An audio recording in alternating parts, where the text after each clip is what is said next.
Today we are going to discuss differentiation. Okay, आपने ये 11th class में भी पढ़ा है. अब आज हम एक्सरसाइज 5.2 के क्वेश्चंस करेंगे.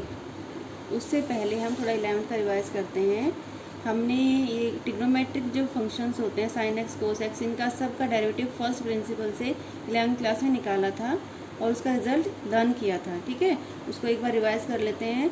साइन एक्स का डेरिवेटिव कोस एक्स का derivative minus sine x, tangent x का derivative secant square x, cot x का derivative minus cosecant square x, secant x का derivative secant x tan x, cosecant का derivative minus cosecant x cot x. ठीक है, याद आ गई ना. ये सब हमने 11th में किया था.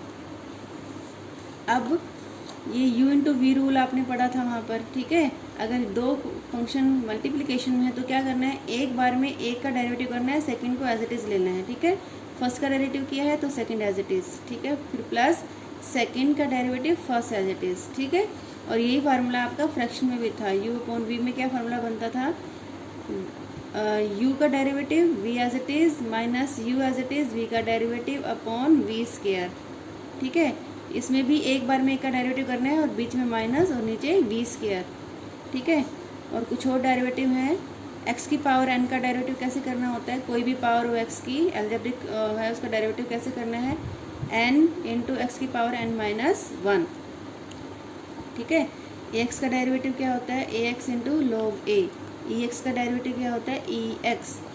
अच्छा, ये अंडर रूट एक्स है वो आप इस फॉर्मूले से निकाल सकते हैं, लेकिन फिर इसको डायरेक्ट याद रखने के लिए क्यों बोलते हैं, क्योंकि लेंथी क्वेश्चंस होते हैं तो उसमें डायरेक्ट यूज़ हो जाता है. 1/2 रूट एक्स, तो रूट एक्स का डेरिवेटिव 1/2 रूट एक्स, 1/x का derivative minus 1/x square, log x का डेरिवेटिव 1/x. ठीक है, ये कुछ जो स्टैंडर्ड हैं आपको ये लर्न करने होते हैं ताकि लेंथी क्वेश्चंस में आप इनको एज इट इज़ यूज़ कर सको. ठीक है, अगर इनको भी सोल्व करेंगे तो काफ़ी लेंथी क्वेश्चन हो जाता है.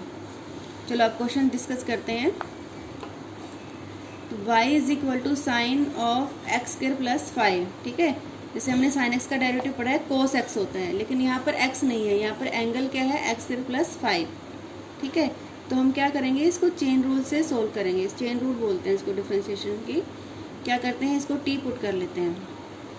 ठीक है, putting t is equal to x square plus 5. ठीक है, ये t हो गया सारा, तो ये y क्या बन जाएगा, साइन t बन जाएगा. ठीक है, अब y का डेरिवेटिव तो हम t से करेंगे विद रिस्पेक्ट टू t, तो dy अपॉन dt, और t जो है उसका किससे हो जाएगा, x से हो जाएगा, dt अपॉन dx. ठीक है, जब इन दोनों को मल्टीप्लाई कर देंगे, y का t से करके t का x से करके, जब इनको मल्टीप्लाई करेंगे आपस में तो ये देखो बैलेंस हो गया ना, क्या बचेगा, dy अपॉन dx, तो y का derivative with respect to x आ जाएगा. ठीक है, तो इसको बोलते हैं हम चेन रूल. ठीक है, तो पहले हम ये निकालेंगे dy अपॉन dt, तो y हमारा साइन t है तो dy अपॉन dt हमारा हो जाएगा, साइन का क्या होता है, कोस t. ठीक है, साइन x का जैसे कोस x होता है ऐसे साइन t का हो जाएगा कोस t. अब हम t का करेंगे, t हमारे पास क्या है, एक्स स्क्वायर प्लस 5, तो dt अपॉन dx क्या हो जाएगा, एक्स स्क्वायर का हो जाएगा 2x. ठीक है, याद है ना आपको, पावर आगे आ जाती है और एक रिड्यूस हो जाती है ना, ये वाला फार्मूला n एक्स की पावर n माइनस 1. ठीक है, अगर यहाँ स्क्वायर होगा तो 2 एक्स की पावर 2 माइनस 1 1 हो जाएगी. ठीक है, तो एक्स स्क्वायर का डेरिवेटिव हो जाएगा 2x, और ये कांस्टेंट है और कांस्टेंट का डेरिवेटिव क्या होता है, 0. याद है ना आपको, कांस्टेंट का डेरिवेटिव क्या होता है, 0. ठीक है, प्लस में माइनस में हम डिफ्रेंशिएशन अलग अलग टर्म्स का अलग अलग कर सकते हैं ना, इसका डेरिवेटिव अलग कर लिया, इसका डेरिवेटिव अलग कर लिया. ठीक है, प्रोडक्ट के और क्वोशंट के रूल अलग हैं जो हमने u इंटू वी और u अपॉन वी के पढ़े हैं. तो प्लस में और माइनस में कोई प्रॉब्लम नहीं आती है, अलग अलग टर्म्स का अलग अलग डेरिवेटिव. एक्स स्क्वायर का 2x हो गया, 5 का डेरिवेटिव 0 हो गया, कांस्टेंट का क्योंकि वेरिएबल नहीं है there will be no change, तो इसका डेरिवेटिव हो गया 0. अब क्या करना है, इन दोनों को मल्टीप्लाई करना है. ठीक है, dy अपॉन dx निकालने के लिए क्या करना है, हमें dy upon dt into dt upon dx करना है. इनको मल्टीप्लाई कर देंगे तो cos t इंटू 2x. ठीक है, और 2, अब ये सारा आंसर हमें x में चाहिए क्योंकि हम निकाल कर रहे हैं, dy अपॉन dx निकाल रहे हैं, लेकिन यहाँ पर हमारा t आ गया तो इस t की वैल्यू हमें रिप्लेस करनी पड़ेगी. ठीक है, पूरा डेरिवेटिव सोल्व करने के बाद जो हमारा अलग वेरिएबल है उसको हम जो हमारा गिवन वेरिएबल उसमें ले आएंगे. तो ये 2x आगे आ गया, cos t की वैल्यू एक्स स्क्वायर प्लस 5 आ गई. यही वैल्यू हमने एज्यूम की थी, x square is equal to t is equal to x square plus 5। Okay, ठीक है। तो एक और क्वेश्चन डिस्कस कर लेते हैं। y is equal to sine under secant of tangent root x. ठीक है, क्या है, y is equal to secant of tangent root x. तो क्या करना है, इसमें तीन है हमारे, 1 2 3। ठीक है, तो जैसे हम इसको मान लेंगे t, राइट साइड से रूट एक्स को हमने मान लिया t, तो ये साइन टेंजेंट t बन गया, टेंजेंट t को हमने मान लिया s। ठीक है, तो यहाँ से हम रूट एक्स को क्या मान रहे हैं, t मान रहे हैं, तो ये टेंजेंट t हो गया। टेंजेंट t को हम अलग वेरिएबल मान रहे हैं, s मान रहे हैं। ठीक है, तो y हमारा क्या हो जाएगा, सिकेंट s, ये हमने क्या मान लिया, s मान लिया, सिकेंट s मान लिया। तो अब हमें निकालना क्या है, dy अपॉन dx निकालना है, y से x तक पहुँचना है, dy अपॉन dx निकालना है। तो y हमारा अब s में है, तो dy अपॉन ds निकालेंगे पहले, फिर s किस में है हमारा, s t में है हमारा, s का वेरिएबल क्या है t, तो ds अपॉन dt निकालेंगे, फिर t किस में है हमारा, t हमारा x में है, फिर dt अपॉन dx निकालेंगे। ठीक है, तो इसमें तीनों को मल्टीप्लाई कर देंगे, this is called chain rule. ठीक है, तो हमारा ये बैलेंस हो जाएगा, ये बैलेंस हो जाएगा, क्या बचेगा, dy अपॉन dx। ठीक है, तो इन तीनों का डेरिवेटिव निकाल लेंगे हम। देखो y हमारा सिकेंट x है, तो dy अपॉन dx हमारा हो जाएगा, सिकेंट x का डेरिवेटिव क्या होता है, secant x into tangent x। Same here, secant s into tent s। ठीक है, फिर s हमारा क्या जाएगा, टेंजेंट t, तो टेंजेंट का डेरिवेटिव क्या होता है, सिकेंट स्क्वायर। ठीक है, तो ds अपॉन dt हमारा हो जाएगा सिकेंट स्क्वायर t। ओके, अब t हमारा क्या था, रूट x का डेरिवेटिव हमने डायरेक्ट याद किया था, वो क्या था हमारा 1/2 रूट x। ठीक है, अब इन तीनों को सिर्फ मल्टीप्लाई करना है। ठीक, dy अपॉन ds की वैल्यू रख दी secant s into tan x, ds upon dt की वैल्यू रख दी secant square x, dt upon dx की वैल्यू रख दी 1/2 रूट x। ठीक है, ये हमारा सोल्यूशन हो गया।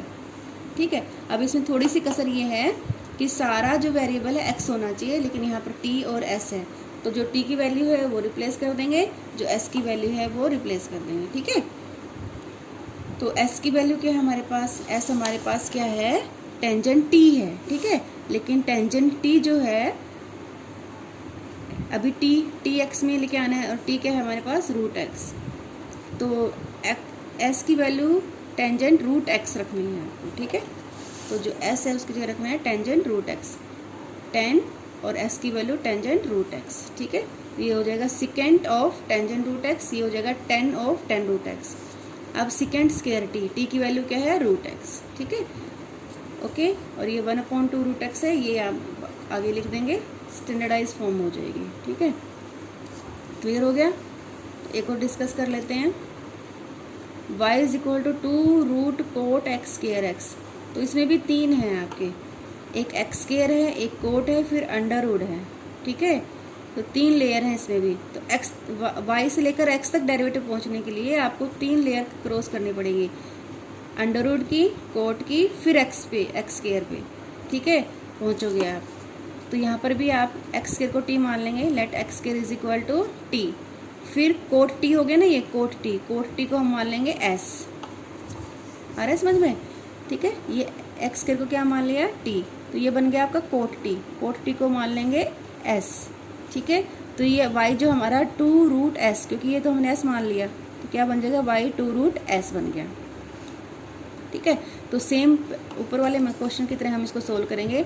dy अपॉन dx निकालने के लिए y का ds से डेरिवेटिव करेंगे, dy अपॉन ds, फिर s का किससे करेंगे, s का वेरिएबल क्या है t, तो ds अपॉन dt, s का t से वेरिएबल करेंगे, फिर t की बारी आ गई, t किस में है, x में वेरिएबल है, तो dt अपॉन dx करेंगे। ठीक है, तो ये चेन रूल हो गया, ये बैलेंस क्या बच गया हमारा, dy अपॉन dx। ठीक है, तो ये तीनों डेरिवेटिव हम निकाल लेते हैं।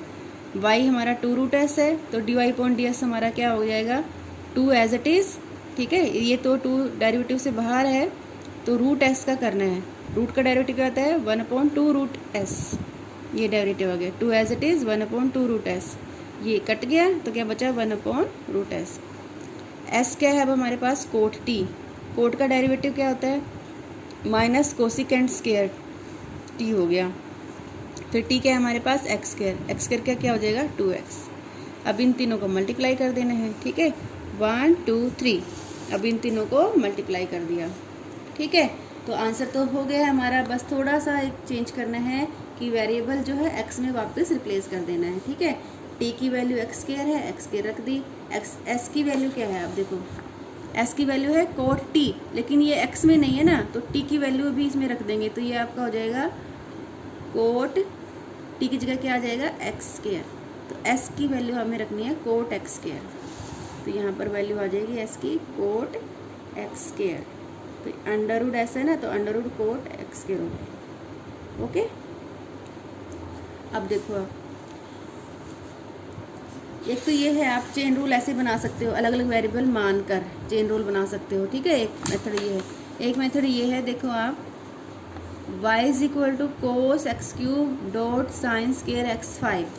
ठीक है, यहाँ पर भी आपके चेन रूल बनेगा। ठीक है, x तक पहुँचने के लिए आपको पहले कोस का फिर क्यूब का डेरिवेटिव करना पड़ेगा। यहाँ पर पहुँचने के लिए आपको पहले इस स्क्वायर का करना पड़ेगा, फिर साइन का करना पड़ेगा, फिर पावर 5 का करना पड़ेगा, तब आप x पे पहुँचोगे। ठीक है, तो यहाँ पर 3 लेयर हैं और यहाँ पर 2 लेयर हैं।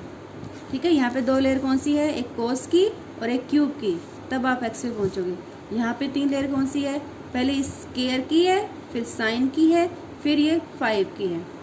ठीक है, ये पावर 5, तब आप x पे पहुँचोगे। तो यहाँ पर भी आप ऐसे कर सकते हो एस टी मानकर। बाकी एक और चेन रूल होता है, उसमें कैसे लिखना है, तो सबसे पहले तो देखो ये क्वेश्चन जो है u इंटू वी फॉर्म में है, ये फर्स्ट फंक्शन है, ये सेकंड है। ठीक है, ये क्या है, मल्टीप्लाई में है, दोनों फंक्शन मल्टीप्लाई में है, तो हमें u इंटू वी लगाना पड़ेगा। ठीक है, एक बार में एक का डेरिवेटिव, दूसरा एज इट इज़। ठीक है, तो अगर हम डेरिवेटिव u का ले रहे हैं तो v एज इट इज़ और u एज इट इज़ और v का डेरिवेटिव। ठीक है, आगे पीछे करने से कुछ फ़र्क नहीं पड़ेगा कि यहाँ क्योंकि प्लस है और ये कम्यूटेटिव होता है, चाहे ये टर्म आगे लिख दो चाहे ये टर्म पीछे लिख दो। बस ये ध्यान रखना है कि एक बार में एक का डेरिवेटिव करना है और दूसरा एज इट इज़ लेना है। ठीक है, पहले हमने u का डेरिवेटिव लिया v एज इट इज़, फिर हम u को एज इट इज़ कर देंगे, v का डेरिवेटिव कर देंगे। ठीक है, अब हमारे पास y ये है, तो क्या करना है, पहले हम फर्स्ट टर्म का derivative of cos x cube. ठीक है, और ये second term as it is, ये जो टर्म है sine square x 5 as it is. ठीक है, फिर प्लस, फिर हम फर्स्ट टर्म का डेरिवेटिव कर चुके हैं, अब की बार हमें फर्स्ट टर्म को एज इट इज़ रखना है, cos cube x as it is, derivative of इसका डेरिवेटिव, किसका डेरिवेटिव लेना है, साइन स्क्वायर एक्स 5। ठीक है, यहाँ तक हमने सिर्फ लिखा है कि इसका डेरिवेटिव ले रहे हैं, ये एज इट इज़ है, यहाँ ये एज इट इज़ है, इसका डेरिवेटिव ले रहे हैं। ठीक है, अब हम डेरिवेटिव स्टार्ट करेंगे। तो यहाँ जो करने के लिए सबसे पहले किसका डेरिवेटिव होगा, कोस का। कोस का डेरिवेटिव क्या होता है, माइनस साइन एक्स क्यूब, क्योंकि यहाँ एंगल एक्स क्यूब है तो एज इट इज़ आ जाएगा। कोस का derivative minus sine the angle itself, तो कोस का हो जाएगा माइनस साइन एक्स क्यूब, क्योंकि इसका एंगल यहाँ पर एक्स क्यूब है तो एक्स क्यूब आ जाएगा। ठीक है, अब यहाँ पर क्योंकि एक्स तक हमें पहुँचना होता है, इसलिए एक्स क्यूब का डेरिवेटिव भी करना पड़ेगा, D upon D x of x cube. ठीक है, जो हमने यहाँ पर चेन रूल से किया था ना, यहाँ पे चेन रूल में हमने क्या किया था, हमने बाद में मल्टीप्लाई किए थे ये और इसका डेरिवेटिव। ठीक है, यहाँ पर हमने क्या कर दिया है, हमने साथ के साथ यहाँ मल्टीप्लाई कर दिया उसका डेरिवेटिव, पहले कोस का कर लिया, फिर एक्स क्यूब का डेरिवेटिव साथ के साथ मल्टीप्लाई कर दिया, अलग से वेरिएबल नहीं माना है। ठीक है, तो ऐसे भी कर सकते हैं। फिर ये जो टर्म एज इट इज़ थी इसको हमने लिख लिया, फिर ये भी टर्म हमारे एज इट इज़ है। फिर यहाँ हमें करना किसका डेरिवेटिव, सबसे पहले हमें स्क्वायर हटाना है, साइन तक पहुँचने के लिए सबसे पहले हमें स्क्वायर का डेरिवेटिव करना है। ठीक है, तो कौन सा रूल लगेगा, जैसे एक्स स्क्वायर का डेरिवेटिव 2x होता है, ऐसे ही इसका डेरिवेटिव हो जाएगा 2 साइन। ठीक है, तो इसका डेरिवेटिव स्क्वायर का डेरिवेटिव हो जाएगा 2 साइन द एंगल इटसेल्फ। ठीक है, फिर अगली बारी किसकी है, साइन की, फिर हम into derivative of sine x की पावर 5। ठीक है, तो पहले 2 का डेरिवेटिव कर दिया, 2 के डेरिवेटिव के बाद अगली टर्म किसकी है, साइन की, उसका डेरिवेटिव लिख दिया। फिर आगे क्या है, minus sine x cube as it is, 3x का डेरिवेटिव हो जाएगा 3x स्क्वायर, फिर ये टर्म एज इट इज़ थी, एज इट इज़ लिख लिया।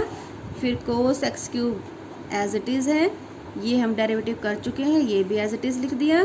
फिर हमें किसका डेरिवेटिव करना है, साइन का डेरिवेटिव क्या आता है, cos and the angle itself, sine का डेरिवेटिव कोस और एंगल x5 है तो as it is cos x5।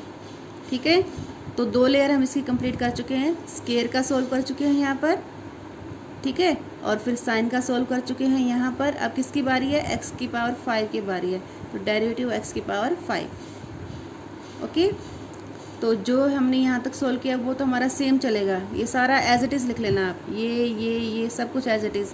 अब डेरिवेटिव किसका करना है यहाँ पर? सिर्फ एक्स की पावर 5 का। तो एक्स की पावर 5 का डेरिवेटिव हो जाएगा 5 x की पावर 4, पावर आगे आ जाएगी और एक पावर कम हो जाएगी, 5x की पावर। तो ये हमारा सारा डेरिवेटिव सोल्व हो गया है। बस इसको थोड़ा सा अरेंज करना है, ठीक है। जैसे ये 5 और 2 है, 10 हो जाएंगे। बस इतना थोड़ा सा अरेंज करना है। कुछ कॉमन आ रहा है यहाँ पर, जैसे आपका क्या कॉमन आ रहा है? साइन एक्स की पावर 5, यहाँ पर दोनों में कॉमन आ रहा है। एक्स स्क्वायर कॉमन आ रहा है। कॉमन लेके दिखाना चाहो दिखा दो, नहीं तो आप यहाँ पर भी छोड़ सकते हैं। तो ये कंसेप्ट क्लियर हुआ है आपको, ठीक है। जैसे इसका मैं दोबारा समझा देती हूँ आपको। जैसे यहाँ पर है ना, derivative of sine square x की पावर 5, तो चेन रूल से कैसे करना है? एक तो वो तरीका था जो हमने लिखा था कि ठीक है, कि हम इसको मान ले s, इसको मान ले t, ठीक है, और साइन t को मान ले हम s, तो s का स्क्वायर हो जाएगा, ठीक है ना। क्या तरीका है? लेट x की power 5 is equal to t, ठीक है। और जो ये है, अब साइन t बन गया, इसको मान ले s, ठीक है। तो आपका जो y है वो क्या हो जाएगा? s की पावर 2, ठीक है। जब y हमारा ये है साइन स्क्वायर x की पावर 5, तो t हमारा क्या हो गया? t हमारा x की पावर 5 हो गया। तो ये साइन t हो गया ना, साइन t को हमने मान लिया s, और इसका क्या है? स्क्वायर, ठीक है। स्क्वायर में अगर आप कंफ्यूज हो रहे हो तो आपको पता होगा कि हम इसको ऐसे भी लिख सकते हैं। ये जो स्क्वायर है इसको हम ऐसे भी लिख सकते हैं। तो ये आपका t हो गया, साइन t आपका s हो गया, ठीक है। तो y आपका क्या बन गया? s square. तो dy अपॉन ds निकालने के लिए आपको क्या करना है? dy का s से करेंगे, s का हम किससे करेंगे? s का वेरिएबल क्या है? t, s का t से करेंगे। t किसका वेरिएबल क्या है? x, तो t का हम करेंगे x से। इन तीनों को मल्टीप्लाई कर दें हम। एक तरीका तो ये है आपका, ठीक है। दूसरा तरीका क्या है जो हमने अभी किया है? देखो आप, dy upon dx of sine square x की पावर 5। तो इस स्क्वायर को ना आपको हमेशा अपने दिमाग में लेके चलना है कि ये बाहर है। तो सबसे पहले इस स्क्वायर को हटाना है, इस स्क्वायर को। तो क्या करेंगे? डेरिवेटिव ऑफ ये, इसको पूरे को आप x मान लो। जैसे आपने x की स्क्वायर मान लिया, ठीक है। तो इसका डेरिवेटिव क्या हो जाएगा? 2x हो जाएगा ना। सेम ऐसे 2 साइन की पावर x की 5, ठीक है। जैसे 2x हो गया ना, ऐसे ही 2 साइन x की पावर 5, ठीक है। अब अगली बारी किसकी है? साइन की। तो अब अगला डेरिवेटिव चेन रूल में क्या मल्टीप्लाई हो जाएगा? साइन x की पावर 5, ठीक है। फिर अगला क्या हो जाएगा? 2 साइन की पावर x की पावर 5 हो गया हमारा सोल्व। अब इसकी डेरिवेटिव की बारी है। ये क्या है? साइन। तो साइन का क्या हो जाएगा? कोस, और एंगल तो सेम चल रहा है जो हमारा एंगल है, ठीक है। अब साइन, ये भी सोल्व हो गया हमारा, हमारी पावर भी सोल्व होगी, ये भी सोल्व हो गया। अब किसकी बारी है? इसकी बारी है, क्योंकि हम x तक नहीं पहुँचे ना अभी। जब तक हमारा derivative of x is equal to 1 नहीं आ जाता, तब तक हमें करना है, लेफ्ट से लेकर राइट तक करते रहना है, टर्न बाय टर्न। तो अब इसकी किसकी बारी है? डेरिवेटिव ऑफ x की पावर 5। तो ये क्या हो जाएगा? 2 साइन x की पावर 5 इंटू कोस x की पावर 5 इंटू 5x की पावर 4। तो 1 2 3 यही हमने यहाँ मल्टीप्लाई किए हैं, 1 2 3, ठीक है। तो 2 तरीके से आप इसको कर सकते हो, जो आपको इजी लगे, कंफर्टेबल लगे वो आप कर लेना। ओके।